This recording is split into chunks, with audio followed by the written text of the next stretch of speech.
right, let's get started. Welcome everyone. Thank you for joining us. My name is Ron de Vijter. Yes, that's how you pronounce that weird-ass Dutch name over there. I'm the technical director for Interior Night. Interior Night is a narrative studio that was founded in 2017 by Caroline Marchal, sitting right here actually, so I'm not scared at all. No, she's a great person. She has a brilliant background in narrative games. At the moment, we're about 35 people in size. We're a bit bigger during the height of production. And the code team is just a handful of people among those. You actually see us there on the right during last summer, along with our producer and a couple of technical artists. Now, almost exactly a year ago, we released our first game, As Dusk Falls, and we are really proud of the public and press reception we got. We were lucky enough to be nominated for a couple of awards, and we won some as well. And we actually nominated in 3 categories for the Star Awards tonight. Anyways, enough with the marketing talk. Let's talk about the game, right? And for those of you unfamiliar with the game, let me give you an overview. Our game is a narrative game where the player doesn't get to control the characters directly, but instead they get to control the direction of the game. And they do that through interactive screens like dialogue choices, action choices, QTEs. And we kept the controls for our game very simple, and we did it on purpose because our game is not about game controls or game skills or control skills. It's about life skills. It's about the morality of the choices you have to make along the journey and the discussions you have about those with your friends. You can play the game with up to 8 people online and local, or any combination of those. And we also have a companion app which you can use to control the game. Now, the other thing, of course, I need to mention here is the art style of our game. It's quite a distinctive art style. You see it in all those pictures, but especially in the middle one. And this art style, it's rather than going for a traditional approach of a fully animated style, we've gone for a more pose-to-pose, almost anime-style, painterly approach. And we've done that because that has given us the option to use actual footage of real-life actors as source for our characters, rather than having to use skin meshes with mocap data. So if you look at this image, for instance, which is another screen grab from the game, if I now look at the same scene from a slightly different angle than the game angle, you can see that the characters actually are not 3D objects in the scene. So the environment is a 3D scene, but the characters are just 2D, put on a quad floating in space.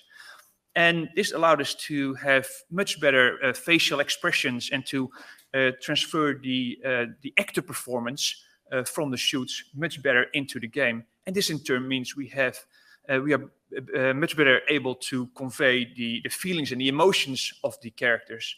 And that is one of the core driving forces behind good storytelling. And we're a narrative studio, so the story is always at the core at what we do.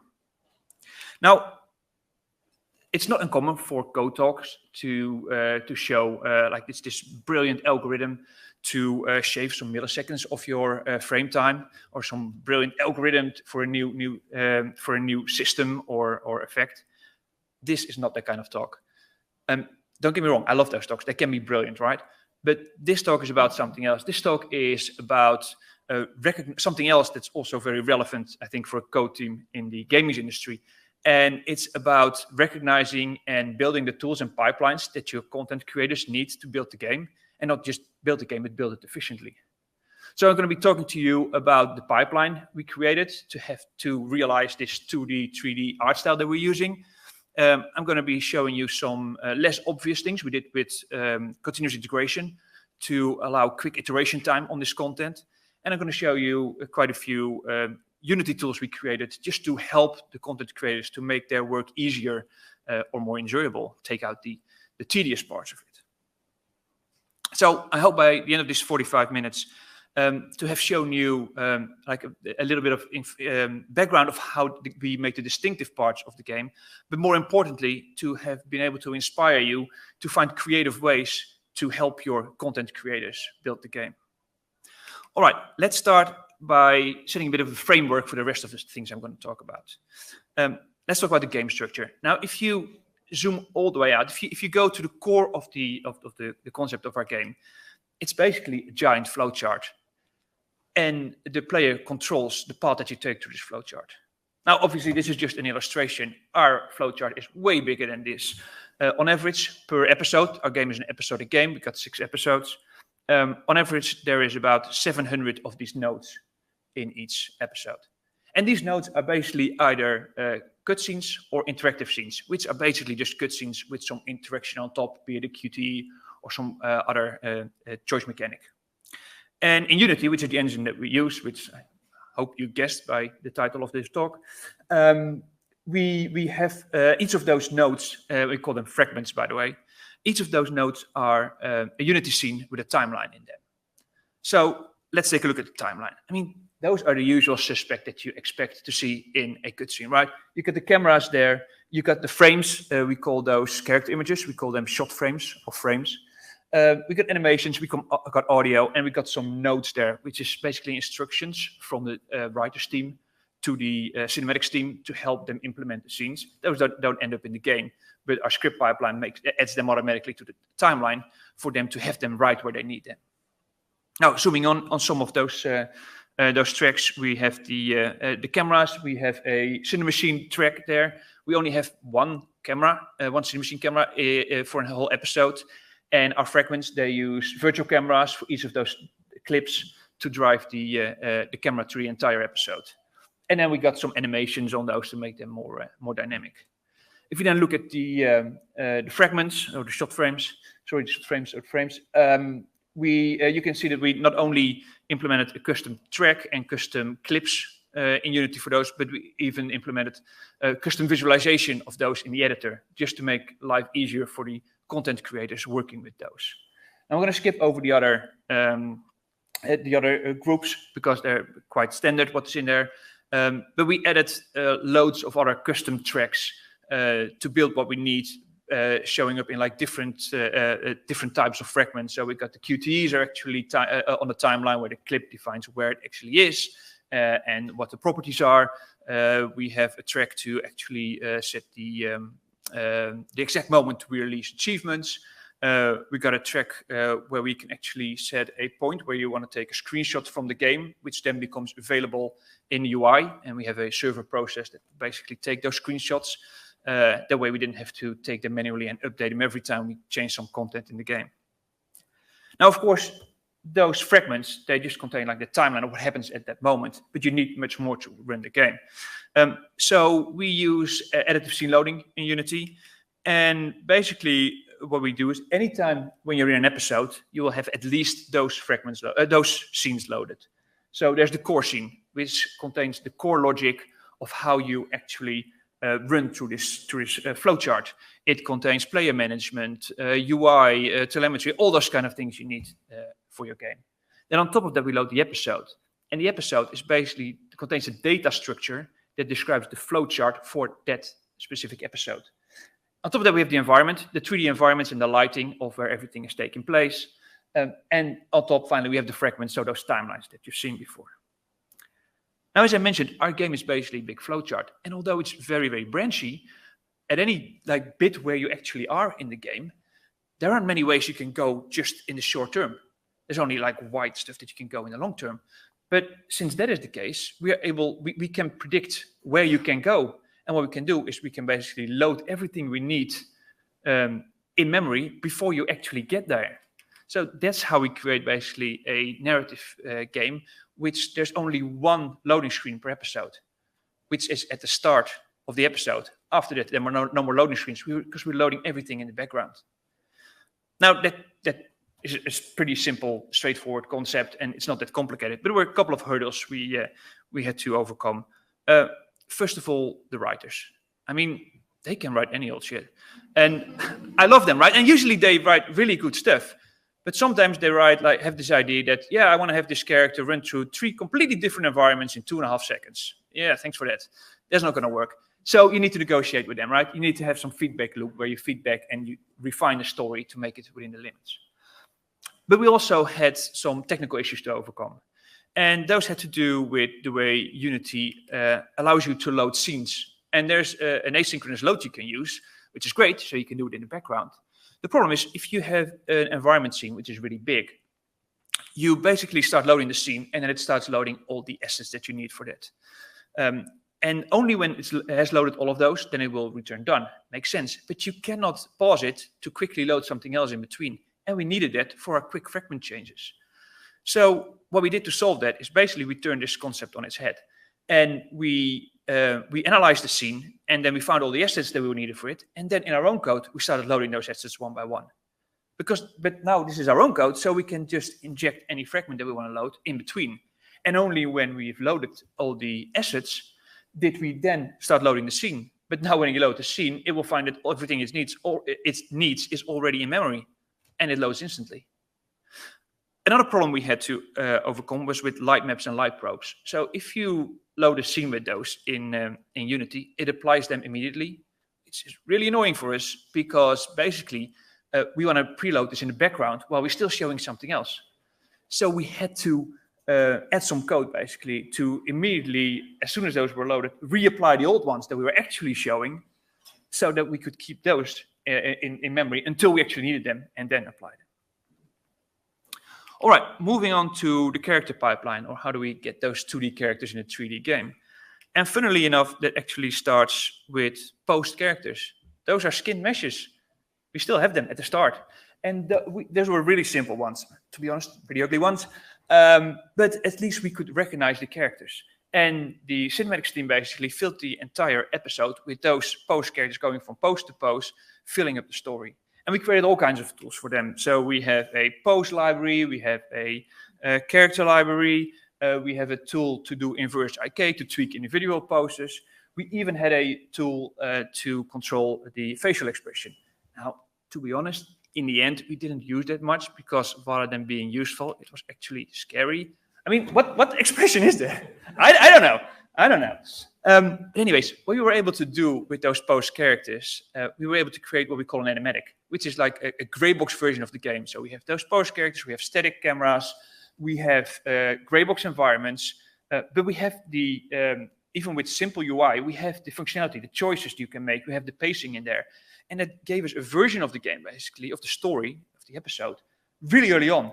Which meant that the writers team, the semantics team, they could start iterating on the story already, and we could do user tests. We could try the story out on people to see whether it worked, and we could make changes there. And it made it a lot cheaper than doing those changes later on. Right, so now we have this animatic with all the post characters. Now we need to convert those to 2D images in the game. That was actually straightforward. I mean, just a bit of math involved because for every camera that we have and every post character, we basically just render the character from the viewpoint of the camera, stick the result on a texture, put the texture on a quad in space, and there you are. For the player, it doesn't look any different, but of course now everything is a 2D image. And now we have this whole list of images that we need to start building the game. And that's what we took to the shoot. And at the shoot, we're going to try and get the footage to replace those images with photos from, or frames from videos, actually, from actors playing out the scenes. So we made all kinds of tools for that to organize those shot frames, as we call them. So we were filtering like duplicates or combining the ones that were really the same. Then we were organizing them into days and scenes and shots and all of that. And we were recording some information during the shoot as well, so that later on when we were back in the studio, we were able to find for every shot frame which clip was actually recorded for that. And at the shoot, we actually had quite a big lighting rig.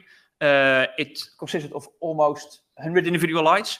If you're familiar with shoots, they are quite expensive. And having to set all those lights individually is taking a lot of time. So you don't want that. So we created our own tool in Unity, actually, where we could create presets for all the lights in the lighting rig, for all of the scenes that we wanted to shoot. And then on the shoot, using a USB to DMX device, we're able to apply them with one click of the button to the entire lighting rig, which saved us loads of time and thus money. So Caroline, happy. Now we go back to the studio, right? And we have to get this back into the game. And the most important part of that is the post-shoot selection window, which you see here on the left. In the green rectangle, you actually see the shot frame, the previous shot frame that we had. And then behind it, you see a video from the shoot. And the cinematics team, they were able to select any of the clips, scrub through them to find the frame that they like, and then rotate, translate, scale that to make it fit, to make it overlay with the original image in any way they want. Press a button, and now your previous shot frame has turned into a photo frame in the game. So you do that with every single shot frame in the game, and there you are. Everything is now a photo.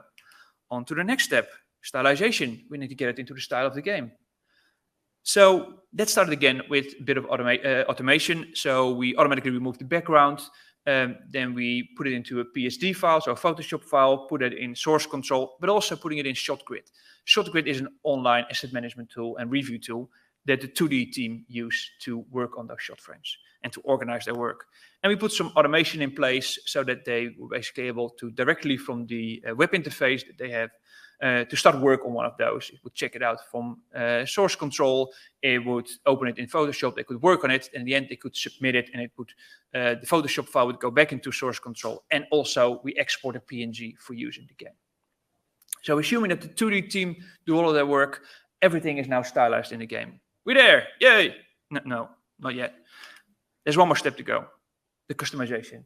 So if you look at this image, this guy is clearly in the style of the game, but he doesn't fit into the scene. Why not? Well, he's not properly lit.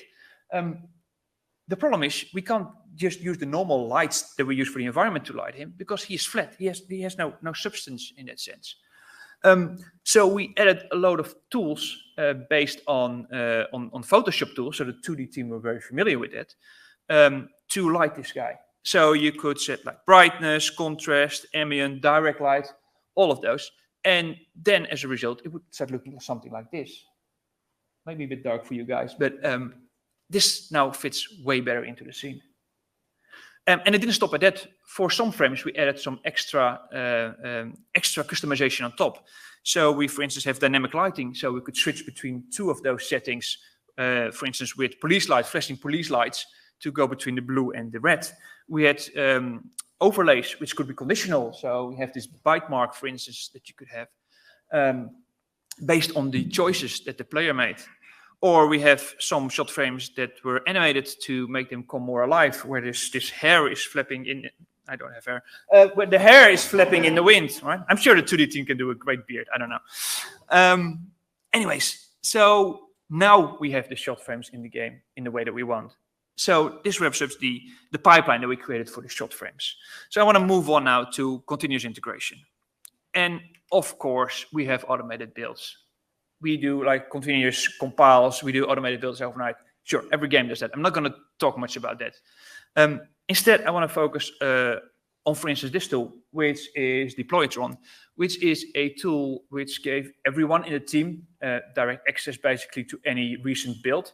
They could install it on their machine, and then directly from here, they could see all the recent builds. They could download and install them directly on their machine, or even on their dev kit if they had a dev kit attached. And also, because of the way that we structured the game into a player and episodes as DLC, which is, by the way, not how we launched, but that's how the game internally was structured, you were able to just download a single episode.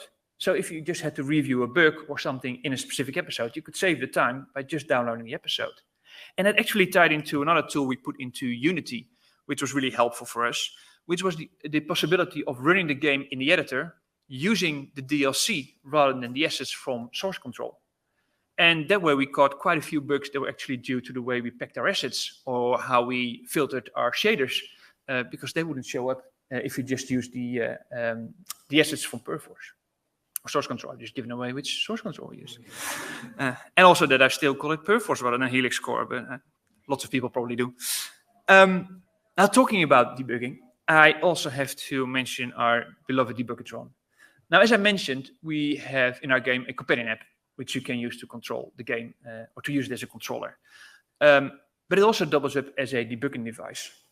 That means you can run it on Windows with a certain command line, but you could also, on the mobile version, you could do the secret tippity tap handshake, rain dance, whatever it is, to unlock Debug Dron mode.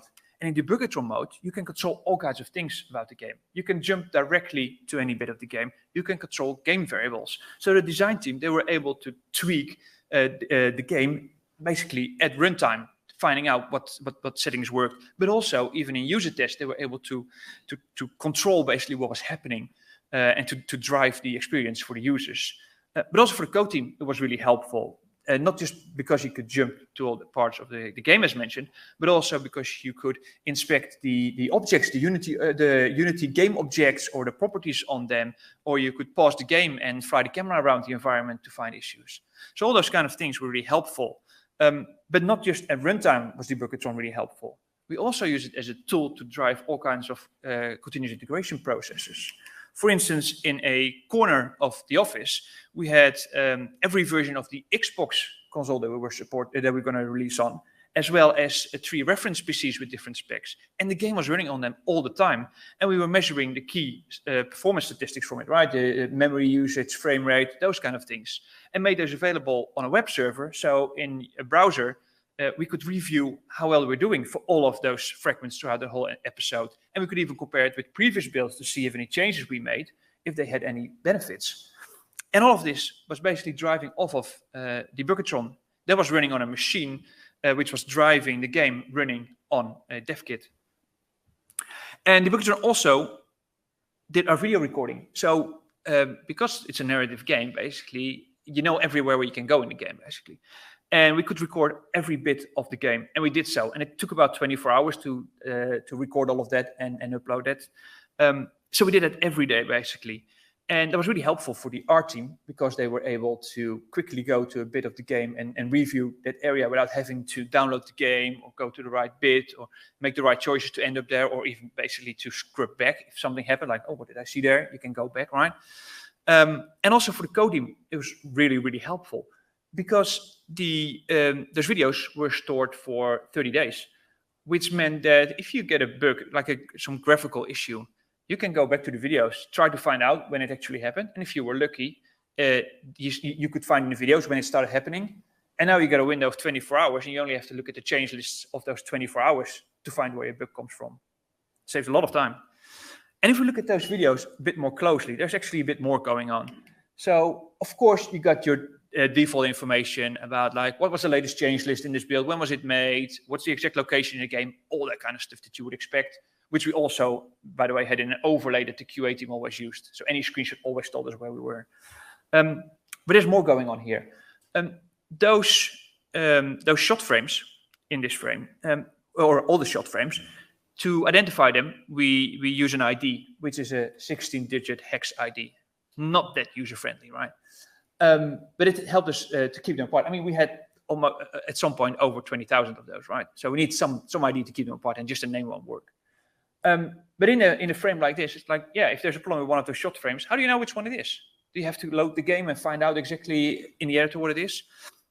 So we added this overlay where in the bottom left corner, basically we drew a minimap with a profile of each of the shot frames in a distinctive color. And in the top right, we show the ID in the same color. So now you know which shot frame is which.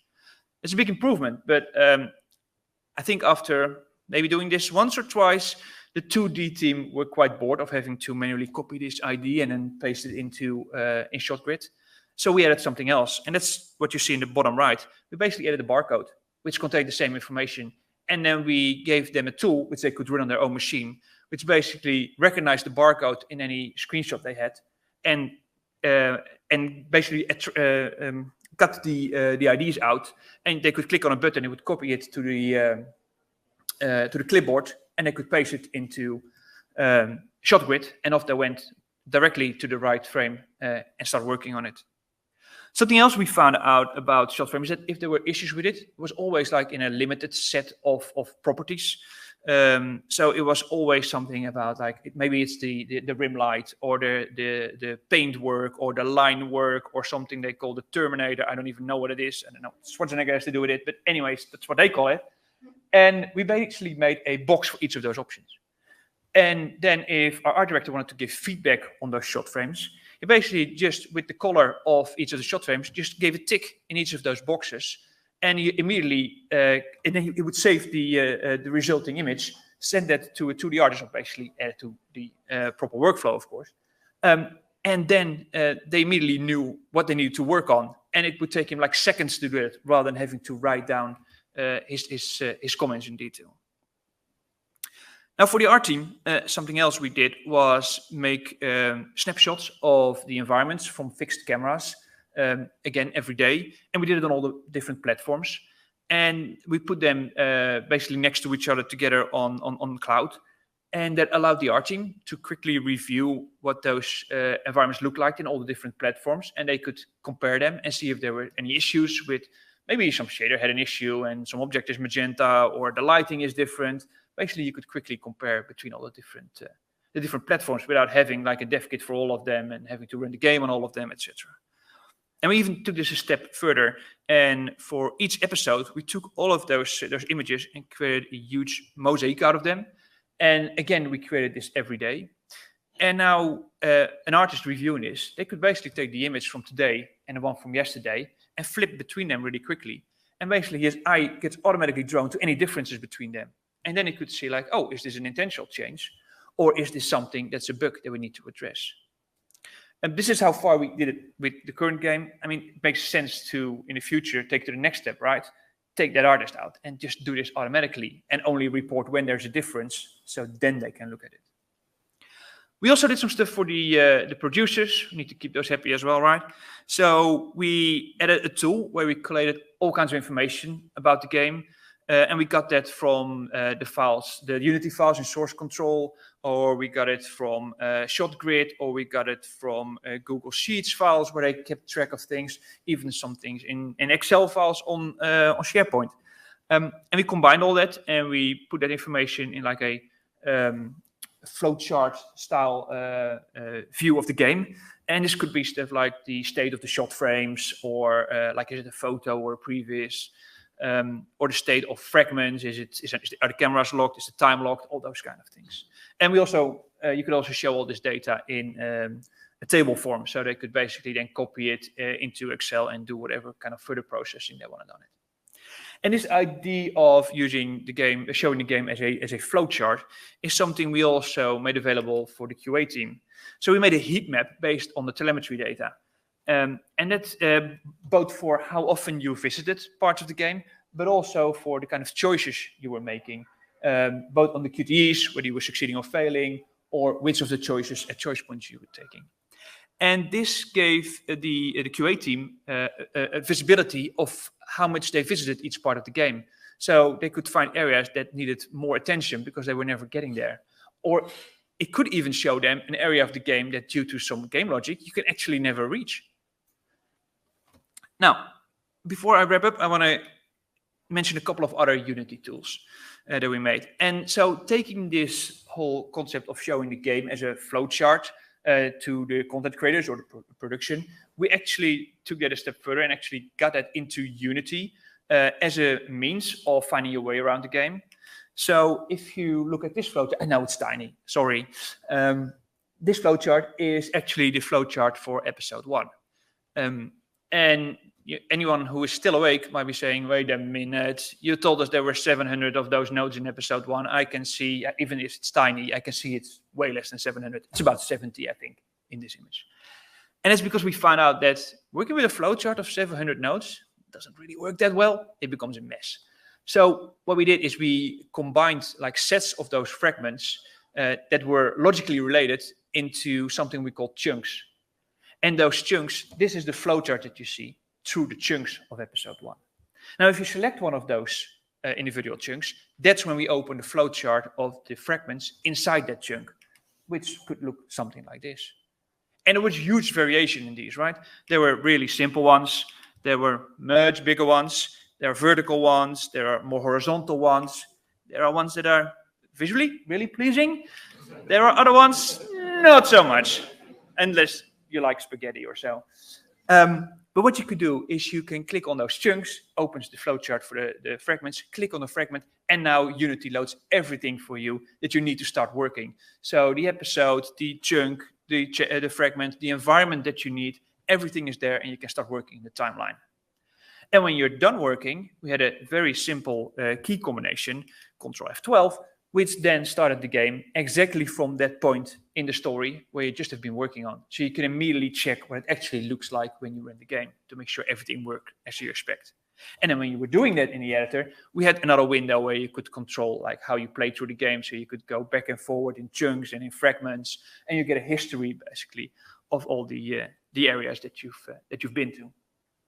And actually the jumping forwards and backwards is something we put in the runtime controls as well on some debug buttons on the controller.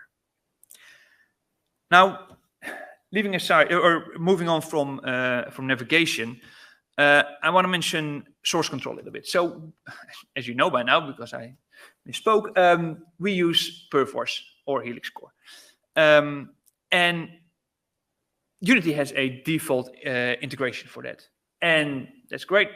But it had some problems for us. One of the biggest ones is that whenever you make a change and you press Ctrl S, it tries to check out and save all the files where you made changes.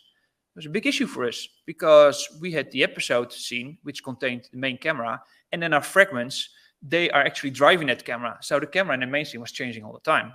Now there's loads of people working on different fragments in the same episode, so they can't all be saving this and checking out the same scene. That's just going to be a mess. So we put our own integration on top, which is based on two core concepts, two core key combinations, and that's Alt S and Ctrl S.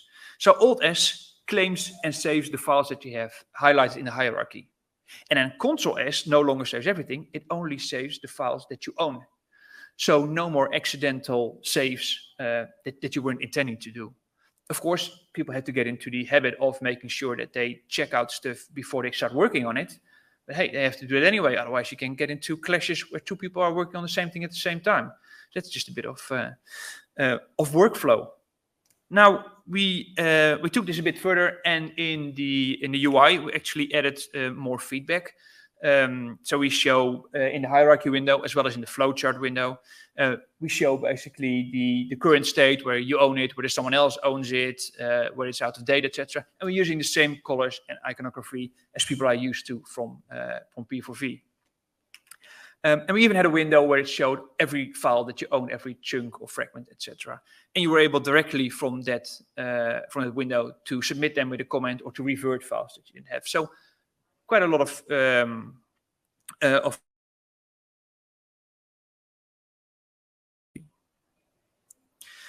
right. Moving on to from source control to quality control.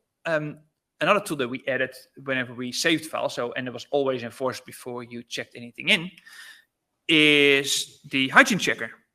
And the Hygiene Checker basically checks your scene when you save it, and checks whether it fulfills basically all our requirements. So are the right objects in the right place? Did you accidentally drag something? Did you add some component which always requires another component to work? All those kinds of checks were going on. And we actually filtered those based on the team that you were part of, so that you were only confronted with errors that you actually knew how to fix, apart from game breakers. I mean, we always show those up because there's no point in checking something in that's breaking. And for some issues that had simple fixes that we could do in code, we actually added a button there that you could simply click on to make the fix. And it was like a modular system that we could build on. So it started with just a few checks, and over time it added more and more once we learned the kind of things that would keep on going wrong. Now, in terms of quality control, there's also quality control we need to do on those shot frames. So this is an example of a shot frame of Jim, the grandfather in the story. And here you can see the usage of this shot frame in one of the locations in the game. Here you can see another use of the same shot frame. Really? I mean, you look at me like you don't believe me. Over there, I'll show it. There is a tiny Jim under that tree, and there's even tinier dog. I mean, this must be like a 1 pixel dog. I don't know why they put it in there, but hey, it's there, right? The thing is though, this reuse is fine. But we had all kinds of reuse, and now imagine the situation that you have this guy in the middle, the shot frame in the middle, and now you're going to use him to frame that image similar to the guy on the right. So you're going to zoom in on his head and show that like full screen. Now you get into trouble with like, does he even have enough resolution to do that? And also there's an artistic issue there, because the line work that the 2D team do on full body images is different from what they do on zoom ins for the head. So we added all kinds of tools basically to check for that. So we had like feedback when you try to add something that actually doesn't have enough resolution. In the inspector window, we had some feedback basically showing you how this instance compared to other instances. So basically reuses of the same fragment to make sure that they were all like within similar ranges, and how well it compared to the file on disk, where you actually had enough resolution. And actually, a lot of this data also was made available in that Stratatron tool I showed you before. So we could actually find the shot frames that were most problematic and focus our energy on fixing those rather than other issues. Now, one last life hack I'd like to show you is a tiny addition we made to the inspector window for the shot frames. So those shot frame instances, we have about, I think, 33,000 or so of them in the game. If there's an issue with one of them and you want to tell your teammate about it and ask him to look at or her to look at it, it's getting hard to determine to basically describe exactly which one you mean. Especially like this was in the middle of the pandemic, people are working from home. You can't just walk over to them. So you need to start describing exactly where it is, who it's depicting, all that, all those kind of things. What we did is we added a simple button which created a string which acted as a link. You could share that string just through Slack or any other kind of communication channel. The other person would take that string, paste it into Unity. Unity would then immediately load the right episode, chunk, fragment, environment, and even move the timeline to the right point exactly where that shot frame is. So exact communication in seconds saved a lot of time. Right, let's wrap up with a couple of quick reflections. First, a nice and controversial one, the engine choice. So we were happy in the end with our choice for Unity. Sure, there were problems. Of course, there were problems. But also, Unity allowed us to make all those tools and custom windows and workflows in the editor. And we were able to do that in really quick iteration times. I mean, the compile times, especially back then, on Unreal were way longer than on Unity. So that there was a much nicer workflow.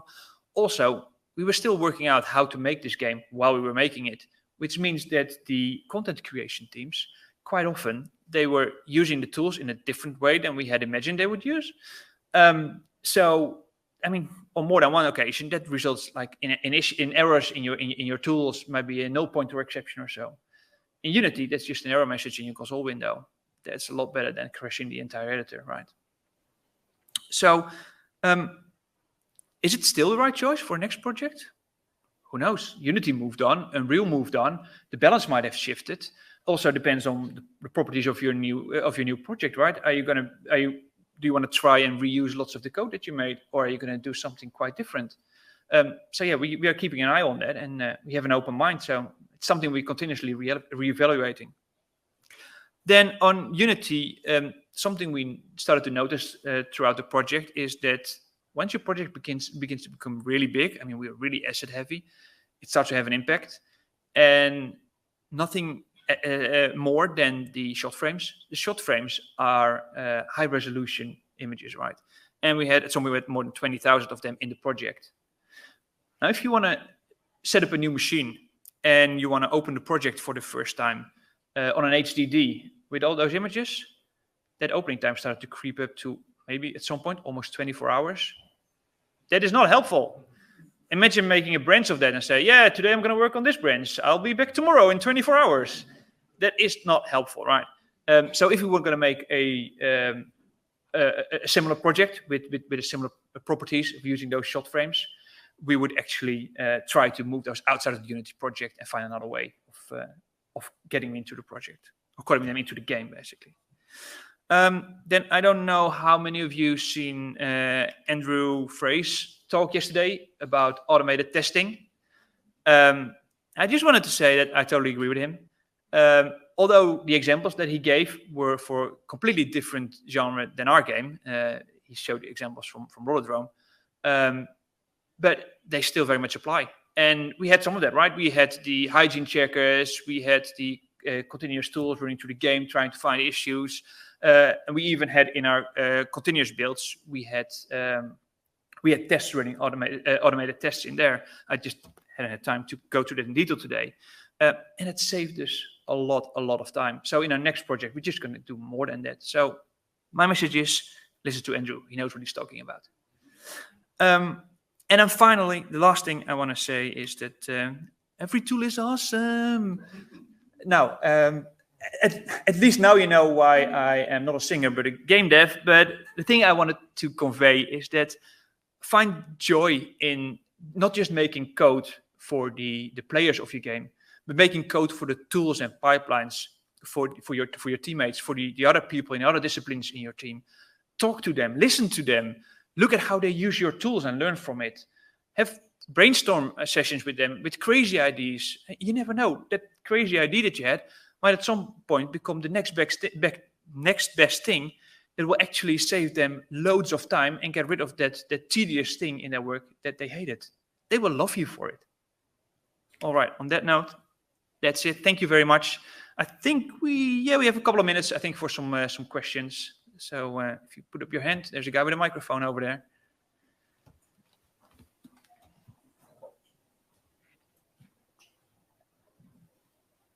Hi. You mentioned the tool you had for getting the lighting setup automated and save you a bunch of time. Did you have any similar tools for the camera setup? You know, like information about like the camera FOV and like heights and relative location next to your actors and stuff like that? Or was that all just kind of eyeballed on the day? That was for most of the shoots. So the shoots also like they evolved over time, right? This lighting rig we didn't have on the first shoot, and actually we started to use the lighting rig less during the later shoots, because we found that if you try to replicate the lighting a lot during the on the shoot, then the reuse cases become more complicated. So we started to use more generic lighting, enough to have like the contrast that you need for your painting, but not too specific.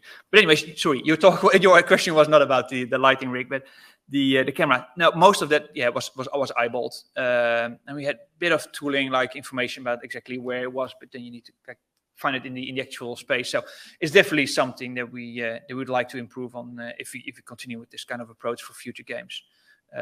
Yeah, unfortunately, that was all like handwork and eyeballing. Cool. Thanks. Cool. Thank you. Anyone else? Hello. Hey. So I found that when building tools, every new tool incurs a maintenance cost, like because something will break, someone will need a new feature, something like that. And you guys have a lot of tools, like a lot. And I'm not really sure how big your team is either. I'm just wondering how you solved this problem. It was tricky. You're absolutely right. Our team wasn't big, and we didn't have a dedicated build team. So like with those tools, most people got involved, and then you work on this tool and you move on, you do something else, and then it breaks. It's like, oh God, what was it again? What did I do there? So there was a difficult issue. But in the end, still, having to make those fixes saved more than having those issues actually end up in the game and then having to find them and fix them. So in the end, it was still worth it. But I agree with you that setting up like a proper build team, which is actually something that we're doing at the moment, that are in charge of those and that can focus on those tasks and only basically defer to the game team when there's a specific issue with a specific part of the game that they don't know about. I think that's really something useful, because I think investment in tools is definitely worth it, because you get it back.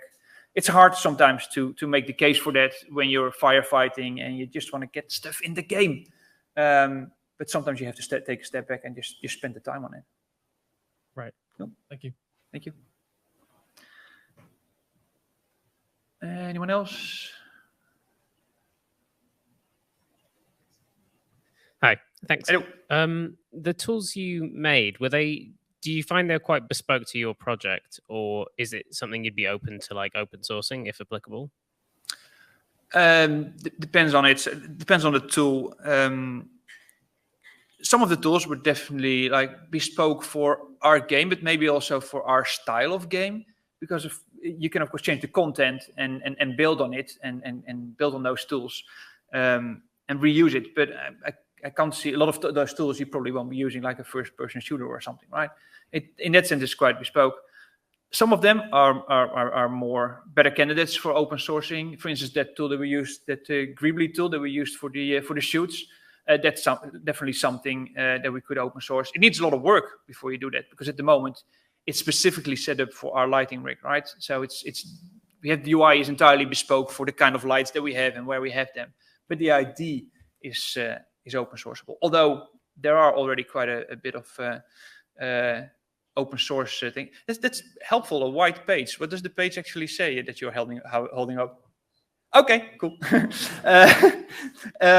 So there are already basically open source tools for driving lightning rigs, but in our case, it made much more sense to actually to make it bespoke, because it was way quicker and easier to then set it up for our scenes and to drive it from there. As the white paper is telling me that I need to stop. Thank you all very much, and thank you.